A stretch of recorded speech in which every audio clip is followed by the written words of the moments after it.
Лидер КПРФ Геннадий Зюганов, выступая 3 сентября у Кремлевской стены в Москве по случаю 75-й годовщины окончания Второй мировой войны, допустил досадную речевую ошибку, заявив, что Гитлер в концлагерях сжигал в печах русских, евреев и всю остальную сволочь. Мы трижды прикрывали хваленую Европу от ордынского нашествия, и Наполеона здесь расколотили под Москвой в щепки, и Гитлера, который построил концлагеря и сжигал в печах всех подряд, и русских, и евреев, цыган, поляков и всю остальную сволочь, сказал Зюганов, рассказывая об отваге русского народа. Видео выступления коммуниста разошлось по соцсетям. При этом на официальном сайте КПРФ в текстовой расшифровке речи Зюганова отсутствуют слова про всю остальную сволочь. Здесь разгромили Гитлера, сказано там. Фраза о сволочах вырезана также в видеозаписи, которая опубликована на канале партии в YouTube. Помимо этого, Зюганов высказался по ситуации с оппозиционером Алексеем Навальным, назвав чушью и провокацией заявление властей Германии о том, что его отравили нервно-паралитическим веществом из группы «Новичок». Также лидер КПРФ высказал мнение, что протесты в Белоруссии финансируются Европой. Пресс-секретарь ЦК КПРФ Александр Ющенко заявил, что слова Зюганова были вырваны из контекста. Он сказал, что лидер партии у Кремлевской стены сказал совсем иную фразу. «И другая сволочь, которая шла на нашу страну». Однако этой фразы также нет в видеозаписи на канале КПРФ на YouTube. Накануне Зюганов назвал чушью намерение лидера ЛДПР Владимира Жириновского внести в Госдуму законопроект, который расширяет для россиян пределы разрешенной самообороны. «Я всякие глупости Жириновского не комментирую, всякую чушь его я не хочу комментировать. Время даром терять», подчеркнул Зюганов. О чем речь? Председатель партии ЛДПР Владимир Жириновский призвал в ближайшее время внести законопроект, который позволит не наказывать граждан за превышение правил самообороны в случае применения к ним насилия или такой угрозы. Поясняется, что изменения коснутся статьи 37 Уголовного кодекса России, которую предлагается дополнить соответствующим пунктом. Депутат аргументировал свое предложение тем, что граждане, которые защищали свою жизнь, дом и семью от насильников, бандитов и грабителей, в итоге часто сами оказываются в тюрьме из-за существующей в России нормы о превышении пределов самообороны. Жириновский также привел в пример американское законодательство, в котором действует норма «Мой дом, моя крепость», где каждый человек, незаконно проникнувший в чужой дом, должен понимать, что его могут убить. За это, отметил депутат, владельцу жилья ничего не будет, так как человек в такой ситуации защищает себя, свою жизнь и жизнь близких, и судить его нельзя.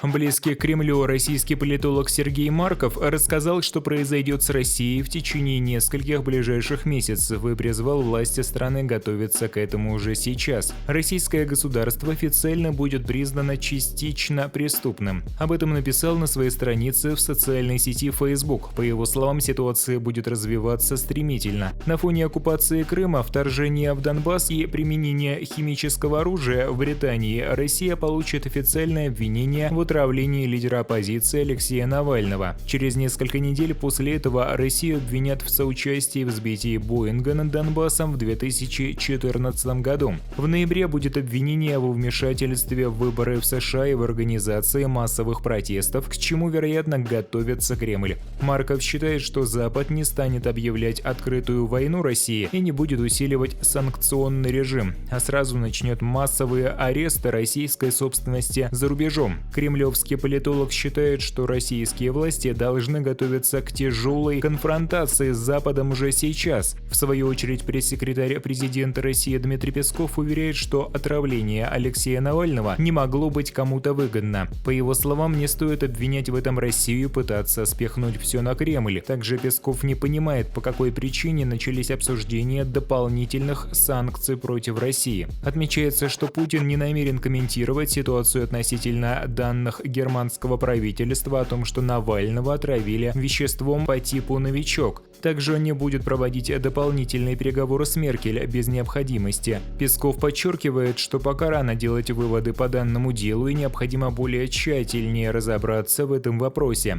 Отмечается, что Москва готова к диалогу. Он заверил, что следственные органы России уже запросили данные по Навальному у немецких коллег. Накануне Марков также заявлял, что Вашингтон с одной стороны помогает Варшаве сместить в Белоруссии нынешнюю власть, а с другой пытается обвинить во всех смертных грехах Москву. Он прокомментировал прозвучавшее накануне заявление заместителя помощника госсекретаря США по делам Европы и Евразии Джорджа Кента о том, что Вашингтон не позволит Москве открыто вмешиваться в дела Белоруссии. Если в России думают, что отношения с Америкой в последние 4 года были тяжелыми, то они могут стать еще хуже, предупредил представитель Госдепа. Полномасштабное вмешательство в дела Белоруссии сегодня осуществляет не Россия, а Польша, союзница США. Именно польские спецслужбы, по сути дела, занимаются государственным переворотом, свержением законного правительства и установлением в Минске своего марионеточного режима, подчеркнул Сергей Марков. По его мнению, в ответ на подобные инсинуации Россия должна зеркально обвинить США в вмешательстве в дела суверенного государства путем поддержки Польши.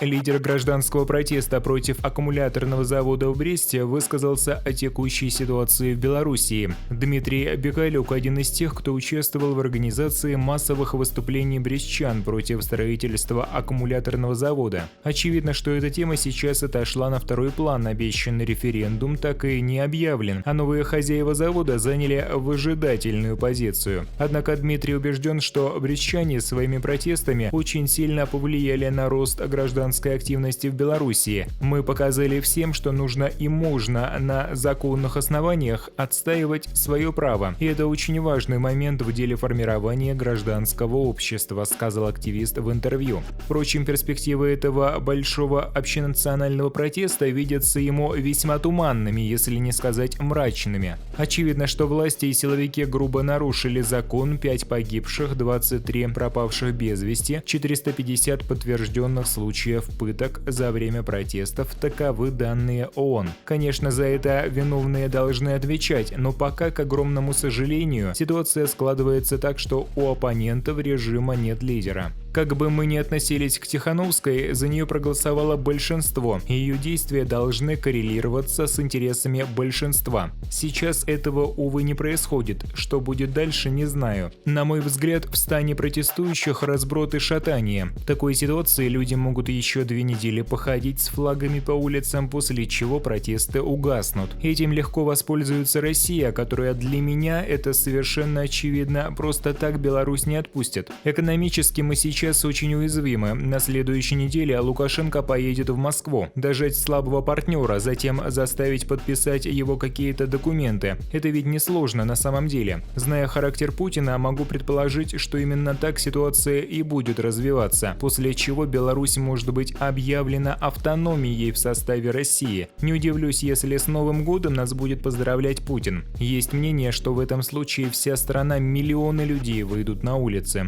Тогда уже протесты точно не заглохнут. Да, они могут продолжаться и будут, скорее всего, но проблема в том, что даже если 99% людей мирно противостоят, 1% хорошо вооруженных сторонников режима, у которых пока еще есть лидер. В истории не было примеров, когда диктаторские режимы падали таким образом. Но очень хотелось бы, чтобы вопрос передачи власти решился бескровно и как можно скорее. Хотя я прекрасно понимаю, что такой вариант с учетом геополитики и российского фактора уже маловероятен.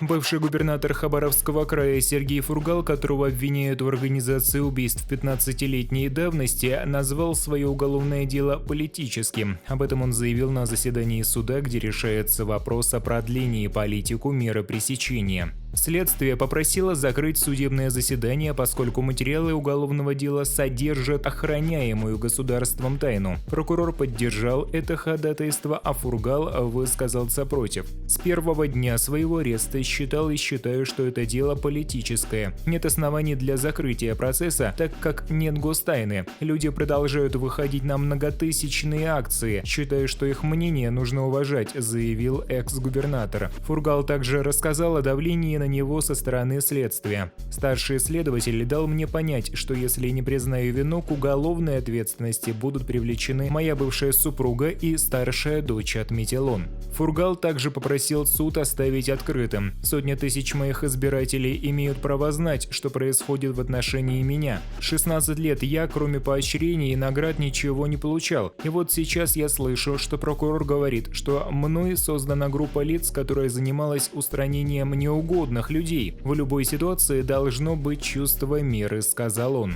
В своем ходатайстве о закрытии процесса прокуратура настаивает, что Фургал, находясь под стражей, оказывает давление на следствие, и у него имеются в подчинении структурные подразделения, которые могут представлять угрозу. Где доказательства этих заявлений? Я не вижу их, заявил на суде адвокат депутата. Прокурор, обращаясь к Фургалу, заявил, что тот ни разу не обращался в органы прокуратуры с жалобой на давление со стороны следствия. Суд удовлетворил ходатайство прокуратуры о продолжении слушаний в закрытом режиме. Накануне 2 сентября Следственный комитет предъявил Фургалу обвинение в организации убийства предпринимателя Евгения Зори. Речь идет о преступлении, совершенном более 15 лет назад. В 2004 году Фургал привлекался по делу об убийстве Зори в качестве подозреваемого, но позже уголовное преследование в отношении будущего губернатора Хабаровского края было прекращено. Его арестовали 9 июля, а после этого в Хабаровском крае начались масштабные стихийные митинги и шествия. Люди недовольны арестом бывшего главы региона и назначением в Рио губернатора Хабаровского края Михаила Дегтярева. Адвокат Михаил Карапетян заявил, что экс-губернатор подал ходатайство на имя главы Следственного комитета Александра Быстрыкина об отводе всей следственной группы. Также СМИ сообщали, что бывший деловой партнер Фургала Николай Мистрюков заключил досудебное соглашение о сотрудничестве.